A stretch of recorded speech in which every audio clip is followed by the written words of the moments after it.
All right, hello, fellow Mars Hill volunteers. This is Andrew. I've got a little video I put together for you on some guiding principles for leading the 4, 5, 6 class. Just my 2 cents. We're going to go through three main things here: why, the goal, and some practical principles. So why do this? Why teach? Now seriously, answer the question. What would you say? Well, if your answer wasn't grounded here, probably not the best answer. It needs to be grounded in Scripture. We're doing this. He saved us. We get to live forever with Him, and He saved us to good works. And by the way, His burden is light. So why do this? Because we get to. Booyah! All right, so the goal.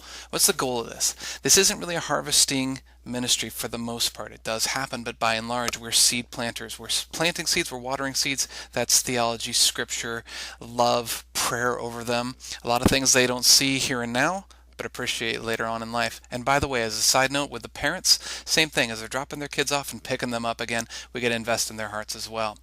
Okay, so let's get on to some practical principles. So you've made your lesson plan, and how often does this happen? Boom, it's been totally derailed, and you're not quite sure what to do to get it back on track. So principle number one is don't make a plan, make a goal, a lesson goal. Here's a great example. You've come up with this amazing interactive pyrotechnics juggling act to explain, predestination and how it relates to quantum physics. And the kids are like, seen that before, no big deal, I'm not listening to you, this is dumb. So if you're a plan person, game over. If you're a lesson goal person, then you just say, all right, we're playing follow the leader. Kids love follow the leader that day for whatever reason, and you can teach your lesson through making some adventure out of that, whatever. All right, so let's skip principle number 2 and move right on to number 3. Less talk, more story. Haha, like how I did that. See those 2 circles at the bottom? Those are going to represent clocks, and we're going to log the average 4, 5, 6-year-old's attention span for talk. It's about 30 seconds. Sit down and read a book with them, though. They can go for 30 hours. Now, this one I really want to hammer hard. This is a core human principle.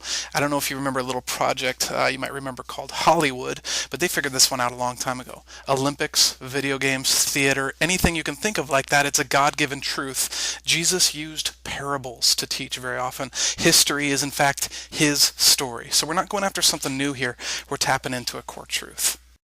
So you're thinking to yourself, story, yeah, get it. Kids prefer story, we all do. But how do I apply that? What does that look like in the classroom? That's a great question. Let's conclude this video by walking through a class session front to back using story as a guiding principle. So when the kids arrive, you show up, you got your Legos, you got a little book there, whatever. You could invite them to play Legos. Yeah, sure, great. Or you can invite them into a spacecraft construction team. Same with the ladies that are coming over, the little girls there, you can invite them to read some books together, whatever. Or you could invite them to join an internationally ranked team of I Spy experts. See how that's story? You're inviting them into a story. So now we're moving. We're going to music time. You could walk there, sure.